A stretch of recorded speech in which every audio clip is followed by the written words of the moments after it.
Somewhere beneath the frozen earth, under a quiet blanket of winter frost. Something is waiting. It has been waiting for centuries, patient still. Hidden in plain sight in gardens that most people have long forgotten how to read. There is a root, slender, pale, almost ghostly, that carries within it the taste of the sea. Not because it lives near the ocean, not because it has anything to do with salt water or shells or the tide, but because nature, in her quiet genius, buried a whisper of the ocean deep inside the soil.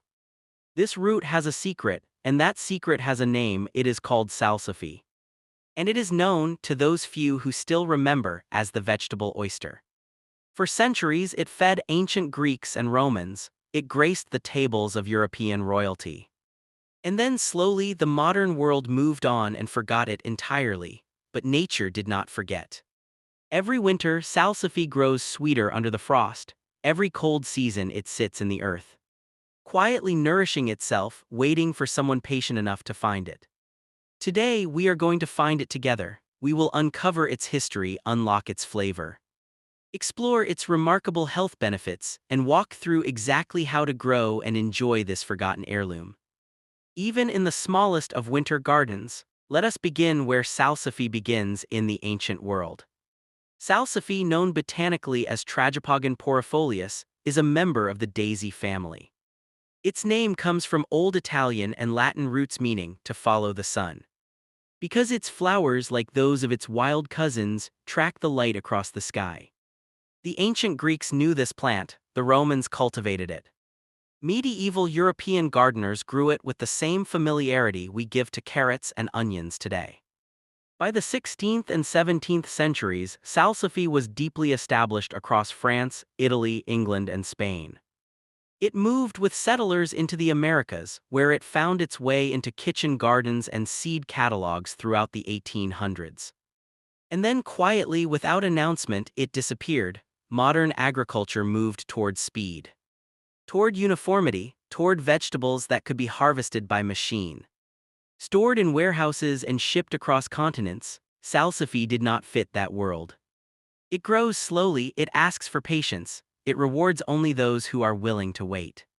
And so it became what botanists sometimes call a forgotten heirloom, a living piece of food history. Still growing in quiet corners of the world, holding onto its ancient flavor and its ancient wisdom. Now the question everyone wonders about, does it really taste like an oyster? The honest answer is almost, gently, in the way that nature rarely makes a perfect copy of anything, but sometimes comes beautifully close. When you cook salsify, when you steam it or simmer it in a broth or roast it slowly in the oven, something remarkable happens. The flavor softens, it deepens.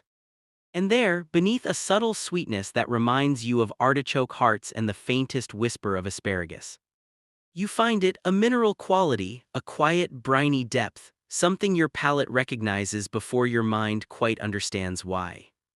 It is not a bold oyster flavor, it is not overwhelming or sharp, it is a suggestion, a memory.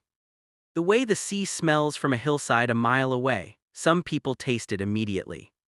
Others find it more artichoke-like or nutty or gently sweet. The truth is that Salsify has layers. And like all things worth discovering, it reveals itself slowly. Raw, it is crisp and mildly earthy. Cooked, it transforms completely.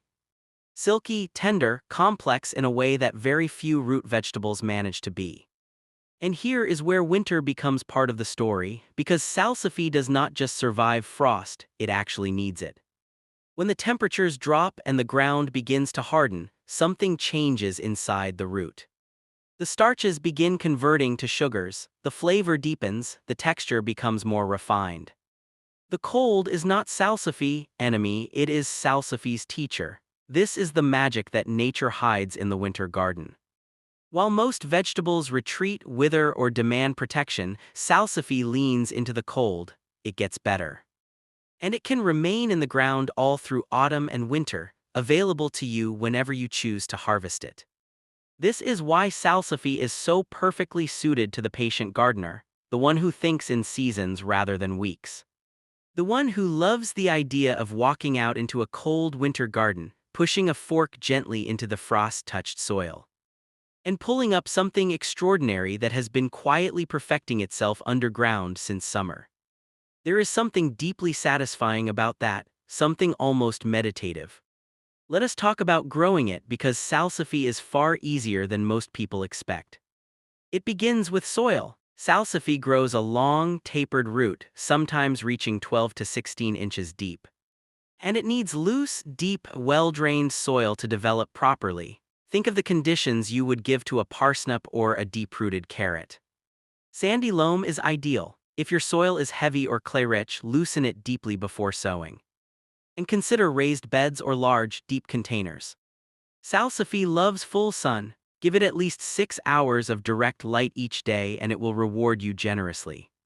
Sow seeds directly into the ground in early spring, as soon as the soil can be worked. Salsify does not transplant well, its roots are sensitive and it strongly prefers to grow where it is sown. Plant seeds about half an inch deep, roughly 2 to 3 inches apart. And thin them to about 4 to 6 inches once they germinate. Germination can take 2 to 3 weeks, so patience is essential from the very beginning. But once the seedlings establish themselves, salsify is remarkably low maintenance. Water it consistently through the growing season, especially during dry spells.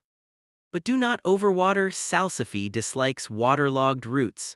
A deep, occasional watering is better than frequent shallow moisture. Feeding is minimal. A light application of balanced, low-nitrogen fertilizer in early summer is generally all it needs. Too much nitrogen will push leafy growth at the expense of the root. And pests, this is one of salsify's most endearing qualities, almost nothing bothers it. It is rarely troubled by aphids or slugs in any serious way. It has no major diseases. It grows quietly, asks for very little, and largely takes care of itself through the long season. The one commitment salsify requires is time. It takes between 120 and 150 days to reach maturity. That means a spring planting yields a fall and winter harvest. You are not growing something for next week. You are growing something for the first cold morning of November, for the quiet days of December. For the deep, still heart of winter, and that kind of gardening changes you a little. It teaches you to think differently about time. When the first frosts arrive, do not panic, do not rush to dig up your salsify. Instead, let the frost do its work, let the cold sweeten the roots. Mulch over the bed with a generous layer of straw or dried leaves to protect the soil from freezing solid. And leave the roots right where they are. You can harvest salsify all through autumn and into winter, digging roots as you need them. In milder climates, they will keep in the ground through the entire cold season, in areas with severe freezes. Mulching heavily will extend your harvest window significantly. When you are ready to harvest, use a fork or spade and work carefully. Salsify roots are long and can snap if you rush. Ease them out gently, the way you would coax a secret from someone who is not quite ready to tell it. The roots, once dug, will keep in the refrigerator for 1 to 2 weeks. Or you can leave them in the ground and harvest as needed. The earth is, after all, the perfect root cellar. Now the kitchen, because this is where salsify truly comes alive. There is one thing you must know before you begin cooking with salsify, and it will save you frustration. When you peel or cut salsify, it releases a milky, sticky sap that browns quickly on contact with air. To prevent this, prepare a bowl of cold water with a generous squeeze of lemon juice. And place each peeled root directly into that water as you work. This simple step keeps the roots pale and beautiful, and the lemon actually complements the flavor beautifully. From there, your options open wide. The most classic preparation and the one that most convincingly showcases that oyster-like quality is a simple cream soup. Simmer peeled salsify in a light broth with onion and a touch of cream. The result is a soup so gentle, so quietly complex, that it has been called mock oyster chowder for 300 years. And the name is not wrong. Roasting brings out a different side of salsify. Toss the peeled roots in olive oil, a pinch of salt and perhaps some fresh thyme. And roast them in a hot oven until golden and caramelized at the edges. The sweetness deepens, the texture becomes tender and almost silky inside with a slight crispness outside. You can also boil or steam salsify and mash it gently with butter and a whisper of nutmeg. As you would a parsnip or celeriac, the result is elegant and unusual, perfect alongside roasted root vegetables or winter stews. And then there are fritters. Salsify fritters, thin slices of cooked salsify dipped in a light batter and fried until golden.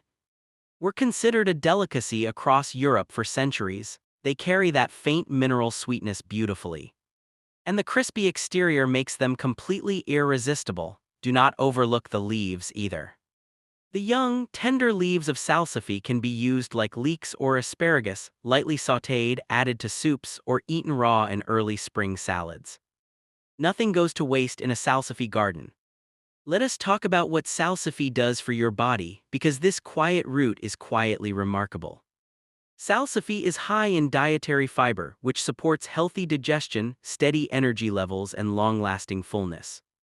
It contains inulin, a prebiotic fiber that feeds the beneficial bacteria in your gut, supporting not just digestion but your broader immune health as well.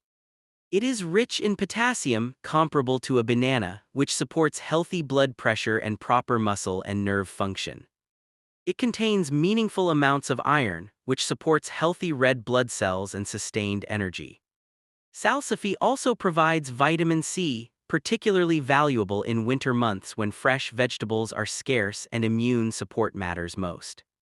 And it is naturally low in calories, making it a deeply nourishing food that does not burden the body.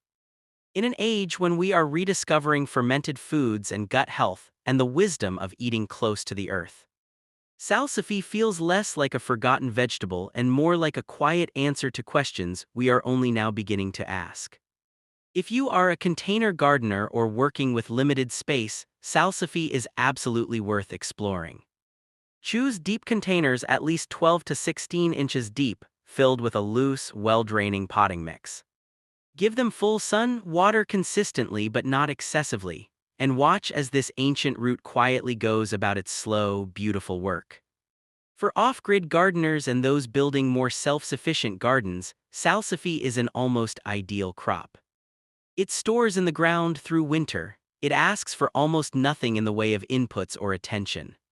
It is open-pollinated and heirloom, meaning you can save seeds year after year, building your own relationship with this plant across seasons and years. It is the kind of crop that becomes part of your garden's identity. A living thread connecting your kitchen garden to gardens that existed hundreds of years before yours. There is something profound about that continuity. Before we close, I want to ask you something. Have you ever tried salsify? Have you ever grown it or tasted it or perhaps stumbled across it in an old seed catalog and wondered? Leave a comment below and tell me. I would love to know your experience with this quiet, remarkable plant. And if you love discovering forgotten heirloom vegetables, unusual edible plants, and the hidden wisdom that nature buries just beneath the surface of the everyday world, consider subscribing. There are so many more quiet secrets waiting to be found. Salsify will not announce itself loudly. It will not demand your attention or promise quick results. It will simply wait, patient beneath the winter frost, growing sweeter with every cold night, holding its subtle secret until the moment you are ready to discover it. Plant it once and you will understand something that gardeners from ancient Greece to medieval France already knew. That some of the most extraordinary flavors do not come from the newest, the trendiest, or the most exotic places. They come from the quiet ground beneath your feet. They come from patience. They come from winter. Plant something hidden this season, let the frost sweeten it. And when the cold world grows still and silent, go out into your garden, push your hands gently into the earth, and find what nature has been keeping for you all along.